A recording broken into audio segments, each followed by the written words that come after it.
അമ്മൂസേ, മഴ നടക്കുമല്ലേ? മഴയെക്കുറിച്ച് എന്തോ ട്യൂഷനിൽ നിന്ന് റിപ്പോർട്ട് തയ്യാറാക്കാൻ പറഞ്ഞേ, എഴുതിയോ? ഒന്ന് വായിച്ച് കേൾപ്പിക്കാമോ? വായിക്കും. മഴ ഒരു രസകരമായ കാഴ്ചയാണ്. ആദ്യം ചാറ്റിലൂടെ വരും, പിന്നെ തകർത്ത് പെയ്യും. മഴ എനിക്ക് വളരെ ഇഷ്ടമാണ്.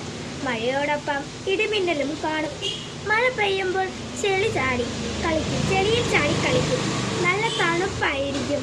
മഴ വന്നാൽ നല്ല കാറ്റുണ്ടാകും. മഴ പെയ്യുമ്പോൾ നല്ല ചൂട് ചായയും കടിയും കഴിക്കും.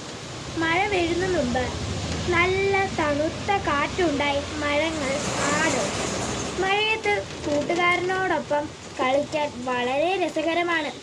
മഴ വന്നാൽ പുഴകളും തോടുകളും കായലുകളും കടലുകളും നിറഞ്ഞൊഴുകും. മഴയത്ത് ചില മരങ്ങൾ ഒടിഞ്ഞു പോകും. ചിലപ്പോൾ കൃഷികൾ വെള്ളത്തിലായേക്കാം. മഴ പോയി കഴിഞ്ഞാൽ മുറ്റം മുഴുവൻ വെള്ളവും ചെളിയുമായിരിക്കും. മഴയത്ത് കളിക്കാൻ ഒരു പ്രത്യേക സുഖമാണ്. മഴയുടെ വൈബാണ്.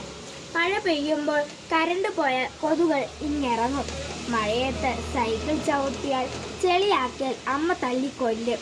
പിന്നെ നല്ല വെള്ളത്തിൽ കടലാസ് തോണി ഉണ്ടാക്കി ഒഴുക്കും. തോണി ഉണ്ടാക്കിയ പേപ്പർ മുറ്റത്ത് ആക്കിയാൽ അച്ഛനും അമ്മയും കൂടി തൂത്തുവായിരിക്കും. കുഞ്ഞു ചെടികളിൽ അറ്റത്ത് മഴത്തുള്ളിയായി വന്നിരിക്കും. മഴ ഒരു വിസ്മയമായ കാഴ്ചയാണ്. വീട്ടിനകത്ത് ശീതാനം അടിച്ചു കയറ്റും. പിന്നെ മഴ വരുമ്പോൾ അമ്മ തുണി പറക്കാൻ പറയും. മഴ ആസ്വദിക്കാൻ സമ്മതിക്കില്ല. ഇത്രയുള്ളൂ. കേട്ടോ ഗൈസ്, ഇതുവരെ മഴയത്ത് കിടന്ന് തുള്ളിച്ചാടി കളിച്ച ഞാൻ വീഡിയോസ് ഇനി അപ്ലോഡ് ചെയ്യുന്നതായിരിക്കും. അവിടെ റിപ്പോർട്ട് ഇഷ്ടപ്പെട്ടെങ്കിൽ ഗൈസ് ഒരു ലൈക്ക്, സബ്സ്ക്രൈബ് ചെയ്യാന്ന് സഹായിക്കണേ. ഞങ്ങളുടെ വീഡിയോ ഇഷ്ടപ്പെട്ടാൽ ലൈക്ക് ചെയ്യണേ, സബ്സ്ക്രൈബ് ചെയ്യണേ ഞങ്ങളുടെ channel. Okay, bye. Bye, see U.